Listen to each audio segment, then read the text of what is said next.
Hey, welcome everybody. All right, someone asked me about the recorded videos.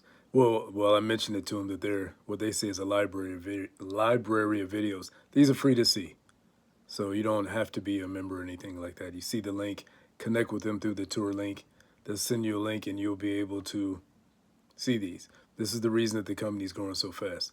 Products are good. The information is more valuable, a lot more valuable. So every day they have this. So they have corporate.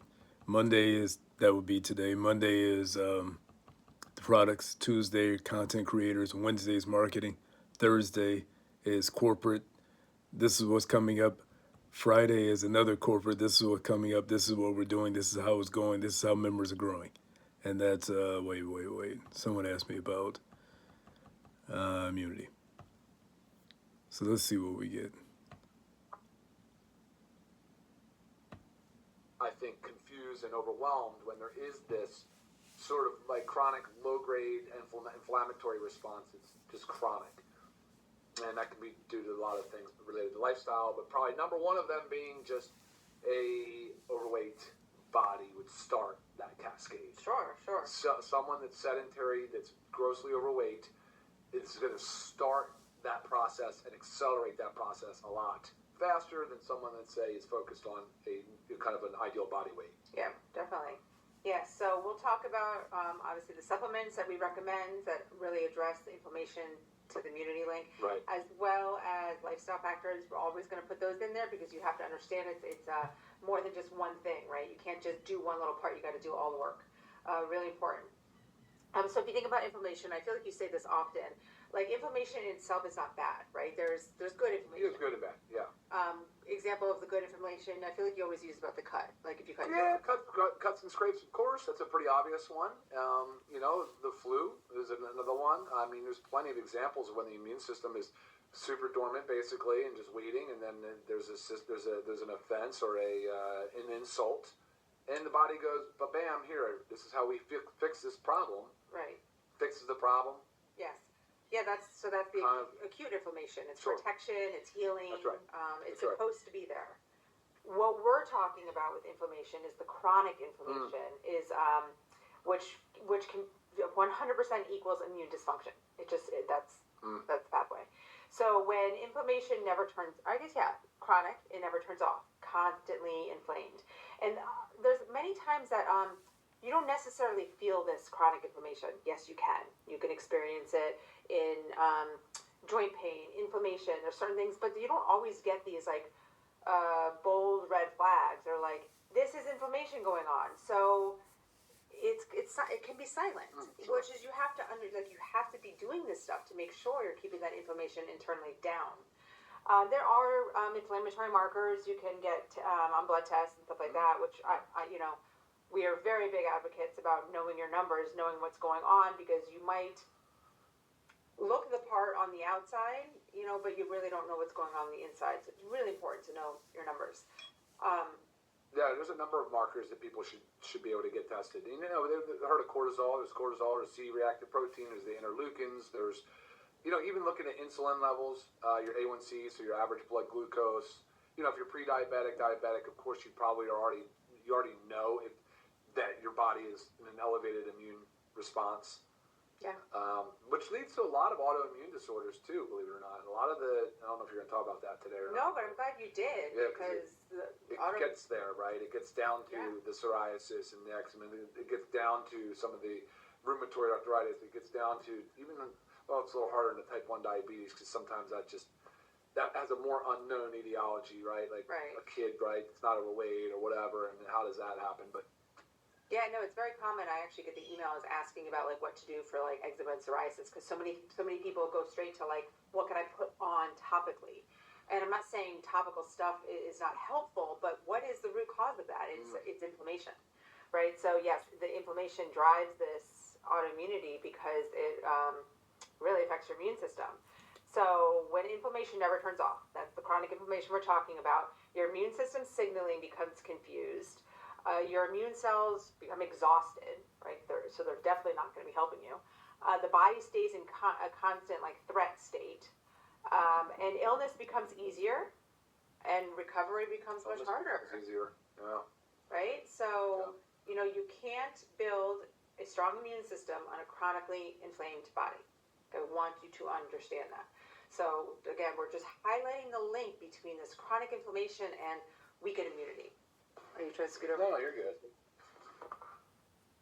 Okay, so what this means, inflammation must be addressed first, right? Mm-hmm. Like step one.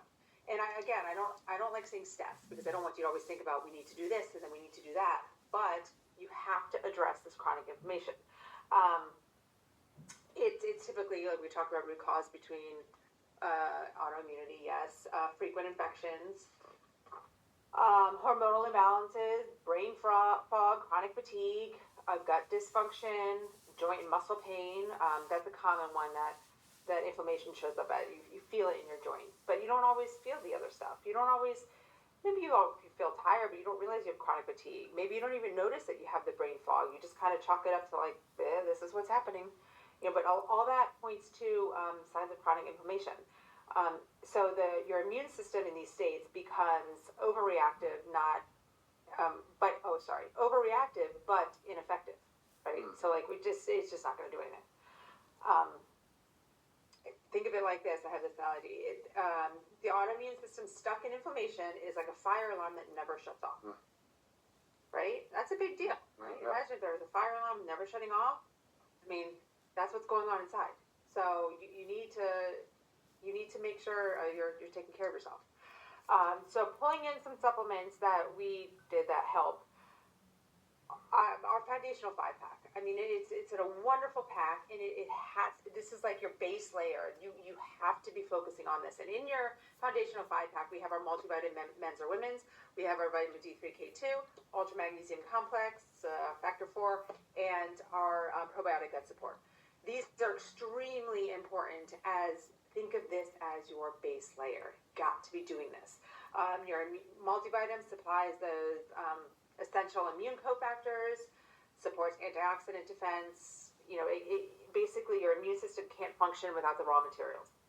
Got to give it the raw materials. We know our vitamin D acts as a master immune regulator. There's so much information out there about vitamin D and making sure you're at an adequate level or optimized. Yeah, you saw that during COVID too, didn't you? Yeah. I mean, that is like the biggest thing that pointed It was towards. well, it kept coming out, story after story after story. The people were being admitted to the hospital. The poor outcomes were associated with low vitamin D levels. Yeah. It was just like this super strong correlation. Yep. And it's not that vitamin D doesn't just boost immunity; it teaches the immune system how to respond. The way it should. It's crazy that people think, it's just vitamin D. No, it's not just vitamin D. Vitamin D, it's made as a vitamin, and then immediately gets converted by the kidney into a hormone. Right. So then, you talk about hormone balancing and how hormones interact. There's a very complicated interaction of hormones throughout the body. So it's not just one thing. It's like vitamin D is not just singly just going for bone density, which most people originally started D as. Yes. It's many of other things that it plays a role in. Yep. 100%. Ultra magnesium complex. Of course. I mean, huge player in immune health. Right. Huge. Calms the nervous system, reduces inflammatory signaling, supports immune communication and recovery. But we also know that magnesium is involved in, they're saying around 600 chemical reactions in the body. But big deal, guys. You need this. You need it. A stressed nervous system creates a weakened immune system, right? Got to take care of yourself. Factor 4, you got our megas, curcumin, CoQ10, garlic, directly lowers systemic inflammation. And we always recommend, if you have chronic inflammation going on, increasing your dose, right? So we'll say on the bottle 2 per day. We personally each take 4 per day, but you can take up to 8 per day if you've got this chronic inflammation. Well, no, hold on. It goes the other way. Now, so if you go higher, it lowers triglycerides and raises HDL. They say that at least 1 gram of omega-3 fatty acids a day is your sort of the inflammatory Gotcha. coverage. Okay. And that's a big thing because that's the FDA's sort of stamp of approval on that. That's their qualified health claim that you're allowed to make on that. And that's how the drugs are used, like Lovazin and Vascepa. I think it's Vascepa. There's like 2 prescription drugs that are omega-3 fatty acids, and that's exactly in that dose to claim it. Yeah. Interesting. So you have to take your omegas. If you're not addressing inflammation, you are not truly supporting immunity. Got to remember this. Probiotic gut support. Why? 70% of your immune system lives in your gut.